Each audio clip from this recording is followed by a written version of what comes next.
રામ રામ મિત્રો, અત્યારે આપણે વાતચીત કરવાના છીએ કે અત્યારે સોશિયલ મીડિયાનો યુગ છે અને સોશિયલ મીડિયાની યુગની અંદર અલગ અલગ પ્રકારના લોકો એ નવા નવા માધ્યમોથી પોતપોતાને સોશિયલ મીડિયા ઉપર ફેમસ થવા અલગ અલગ પ્રકારની રીલો બનાવતા હોય છે. કોઈ પૈસાનો સીન સપાટા કરતા હોય છે, કોઈ ગાડીઓના સીન સપાટા કરતા હોય છે, કોઈ નવી નવી ઘટનાઓને બતાવતા હોય છે, કોઈ વ્લોગિંગ કરતા હોય. અનેક પ્રકારના સોશિયલ મીડિયાના માધ્યમથી જે તે લોકોને બતાવીને ઘણા બધા લોકો એ ફેમસ થવાનો પ્રયત્ન કરતા હોય છે.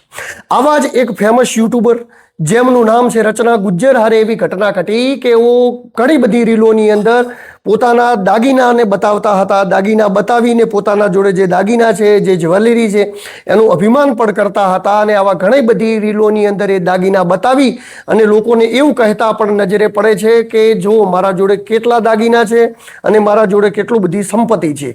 પરંતુ એમને બનાવેલી રીલો એમના જ ઉપર ભારે પડી ગઈ. ભારે એટલે પડી ગઈ કે મિત્રો એ રીલ જોઈને ચોર લગભગ અંદાજિત 1 થી 1.5 કરોડના દાગીના એ રાત્રે સાફ કરી ગયો. શું હતી સમગ્ર ઘટના વાતચીત કરીશું વિગતવાર, પરંતુ એ પહેલા આપ જાણી લો કે રચના ગુજ્જર કોણ છે. રચના ગુજ્જર એ મધ્યપ્રદેશના શિવપુરીના એક ફેમસ યુટ્યુબર છે, જેમના લાખો ફોલોવર એ યુટ્યુબની અંદર અને ઇન્સ્ટાગ્રામની અંદર છે. એવો અલગ અલગ પ્રકારની રીલો બનાવતા હોય છે, જે રીલો પણ હું મારા સ્ક્રીન ઉપર શેર થઈ રહી છે, જેમાં મુખ્યત્વે દાગીના અને પૈસા સાથે રીલો બનાવતા હોય છે અને એવું કહેતા હોય છે કે મારા જોડે આટલા બધા દાગીના છે, આટલા બધા પૈસા છે, તમે આટલા મોંઘા ભાવનું સોનું ન ખરીદી શકો તો કંઈ વાંધો નહીં, પણ મારા જોડે તો છે જ. તો આ રીતે વાતચીત કરીને એ અલગ અલગ પ્રકારની રીલો એ પોતાના ઇન્સ્ટાગ્રામ એકાઉન્ટ ઉપર શેર કરતા હોય છે. વાતચીત કંઈક એવી બને છે કે એઓ પોતાના સોનાના દાગીના સાથે ઇન્સ્ટાગ્રામ ઉપર રીલ શેર કરે છે. આ રીલો જોઈને ચોર એક પ્લાન બનાવે છે. ચોર પ્લાન બનાવે છે મધ્યપ્રદેશના શિવપુરીની અંદર આવેલા એમના મકાન, જે મકાનની અંદર ચોરીનો પ્લાન બનાવે છે. કારણ કે ઘણી બધી જગ્યાએ રચના ગુજ્જર એવું કહેતા નજર પડે છે કે મારા જોડે લગભગ કિલોથી 1.5 કિલો સોનું છે. આ સાંભળીને ચોર એ પ્લાન બનાવે છે. જે જગ્યાએ રચના ગુજ્જરનું ઘર હોય છે ત્યાં ફેન્સિંગ તાર પણ મારેલા હોય છે. તેમ છતાં ફેન્સિંગ તારને કાપી એ જગ્યાએ સીડી લગાવી ચોર અંદર આવે છે. અંદર સીસીટીવી લગાવેલા છે, જે સીસીટીવીના ફૂટેજ પણ હું તમને બતાવું છું. ચોર સીસીટીવી ધીરે ધીરે નીકળીને સીસીટીવી જોડે પહોંચે છે અને સીસીટીવી જોડે પહોંચીને સીસીટીવીની દિશા બદલી છે. ત્યારબાદ અંદર જે સીસીટીવી લગાવેલા છે એની પણ દિશા બદલી દેવામાં આવે છે અને ત્યારબાદ શાર્પપણે અંદર જઈ અને લગભગ અંદાજિત કિલોની અંદર થોડું ઓછું એટલે કે લગભગ 1.5 કરોડ આજુબાજુના સોનાનો સફાયો એ ચોર અંદરથી કરીને નીકળી જાય છે.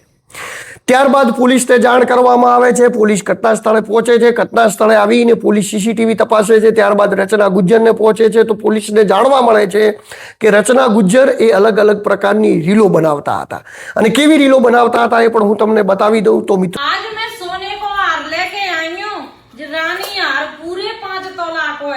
वरना पता है सोना तो बहुत महंगा है, पर रचना गुजर तो सोने के बिना ना रह सका। तो भैया रोज में पहनता हूँ मैं तो खरीदे के सोनो मैं तो ऐसे ही पहनती हूँ, पर तुम मेरी जब सोने की वीडियो मत डालो तो देखना रहे आदमी की देख जल रहे हैं। अब भी अपनी बेटी अन्य दूसरे को मांग मांग के पैरा आते हैं, इसीलिए मैंने घमंडो लगा.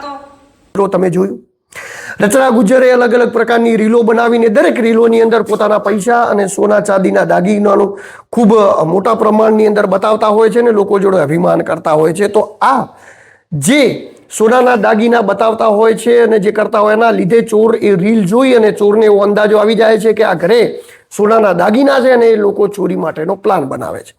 પોલીસ આવે છે. પોલીસ ઇન્ક્વાયરી કરે છે. ઇન્ક્વાયરી કરીને જાય છે. હજી લગભગ 5-6 દિવસ થઈ ગયા, પરંતુ હજી સુધી ચોરનો કોઈ અતોપતો મળ્યો નથી.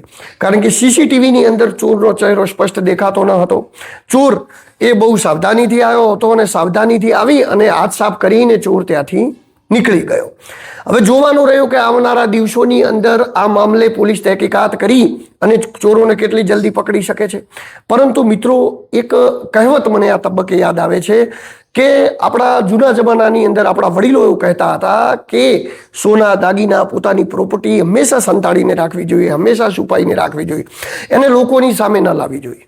મારા જોડે કેટલી પ્રોપર્ટી છે, કેટલા દાગીના છે, એ પણ હું રીલોના માધ્યમથી બતાવવા માંડીશ, રીલોના માધ્યમથી દેખાડવા માંડીશ. તો ક્યાંક ને ક્યાંક ચોર હશે, એ જોતા હશે રીલોની અંદર, એમને દેખાતું હશે, જોશે કે ભાઈ આમના જોડે આટલા પૈસા છે, તો ચોરીનો પ્લાન બનાવી શકે. અથવા તો તમે કોઈ જગ્યાએ ફરવા જતા હો, ઘણા બધા દાગીના પહેરતા હો અને ડાયરી તમે જ્વેલરી એ પોતાના વિડીયોના માધ્યમથી બતાવતા હો, તો ક્યારેક તમારા હાથે લૂંટપાટ પણ થઈ શકે છે. અને લૂંટપાટ થાય એની સાથે તમારી સાથે એવી ઘટના ઘટી શકે છે કે જે ઘટનાની કદાચ તમે કલ્પના પણ ના કરી હોય. એટલે મિત્રો, અત્યારે સોશિયલ મીડિયાનો યુગ છે. સોશિયલ મીડિયાના યુગની અંદર આપણે એવું નથી કહેતા કે સોશિયલ મીડિયાનો ઉપયોગ ન કરવો જોઈએ. સોશિયલ મીડિયાનો ઉપયોગ પણ કરવો જોઈએ, કારણ કે આવનારો જમાનો એ સોશિયલ મીડિયાનો છે. પરંતુ સોશિયલ મીડિયા ઉપર શું બતાવવું જોઈએ ને શું ન બતાવવું જોઈએ એ પણ ખૂબ જ વિચારવા જેવી વસ્તુ છે. અત્યારે તો ખુદ રચનાબેન ગુજ્જરે પસ્તાઈ રહ્યા છે કે જો કદાચ સોશિયલ મીડિયા ઉપર આ પ્રકારની સોના પહેરતી રીલો ન બનાવી હોત તો કદાચ આજ મારા સાથે આ ઘટના ન ઘટી હોત. પરંતુ એમના સાથે જે ઘટના ઘટી એ બિલકુલ અયોગ્ય કહેવાય, કારણ કે એમને રીલો બનાવી, એના માટે કરીને એમના ઘરે ચોરી થઈ, એ કોઈ વ્યાજબી વસ્તુ નથી. આપણે પણ એમના દુઃખને સાથે છે કે એમનું 1.5 કરોડ રૂપિયાનું સોનું ચોરાઈ ગયું. જલ્દીથી જલ્દી એમને એમનું સોનું પાછું મળી જાય. પરંતુ આવી કોઈ પણ પ્રકારની રીલો બનાવતા પહેલા થોડો વિચાર કરવાની જરૂર એટલા માટે છે, કારણ કે તમે જે કરી રહ્યા છો એની પાછળ શું ઘટનાઓ ઘટી શકે છે એ વિચાર હર હંમેશા તમારે કરવાનો જરૂરી હોય છે. સમાજની અંદર સારી પ્રવૃત્તિઓ થાય, સમાજની અંદર આ પ્રકારની ઘટનાઓ ટળે અને મારા વિડીયોના માધ્યમથી આપણે કંઈક ને કંઈક શીખવા મળે, કંઈક સહાય થાય. નમસ્કાર.